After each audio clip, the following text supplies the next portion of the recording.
人参五兄弟，姜菊文图，金鱼肚子里。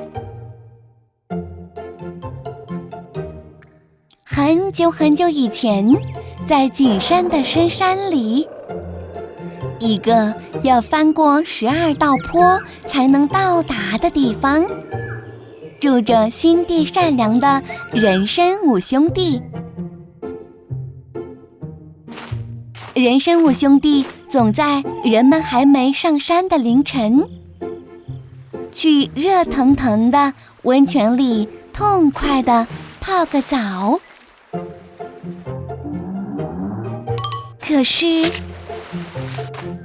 一个睡不着觉的驼背老奶奶来附近挖野菜，结果发现了人参五兄弟。老奶奶家里有大枣、生姜、当归、桂皮、白灼药等好多草药，它们都整整齐齐地躺着，慢慢被晾干。人参五兄弟也并排躺在了旁边。随着时间的推移，人参们也逐渐干枯，皮肤也变得粗糙。然而有一个早上，不知从哪儿飘来一阵水雾，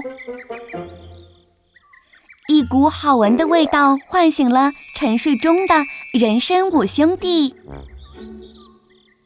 顺着味道找过去，发现了一口大锅，里面咕嘟咕嘟地冒着泡。咦，那不是草药吗？人参五兄弟像着了魔似的跳进了水里。随着时间的推移，原本皱巴巴的人参们身体又恢复了往日的圆润，开始泛着光泽，背像回到了景山的温泉一样。自那天起，人参五兄弟的秘密温泉生活开始了。与此同时，老奶奶每天用人参泡过的水做饭、洗脸、喝水，身体也变得格外健康。可是有一个凌晨，老奶奶睡不着觉，恰好撞见了人参五兄弟偷偷洗澡的场景。哎呦，我的天哪！这时老奶奶才明白健康的秘密。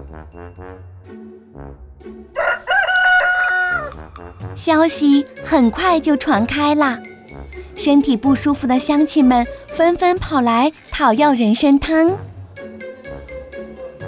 而人参五兄弟却因为没日没夜的煮人参汤，渐渐变得疲惫不堪。浑身软塌塌的人参五兄弟非常想念家乡。就在那天晚上，景山深处的朋友们也听到了消息，偷偷来找人参五兄弟。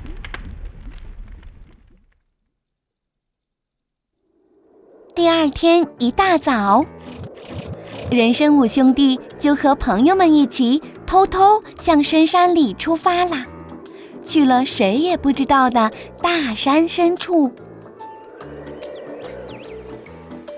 从那以后，那里就弥漫着水雾，据说只要闻闻味道，身体的病痛就会消失。当然啦，我身边还没有人闻到过那香味呢。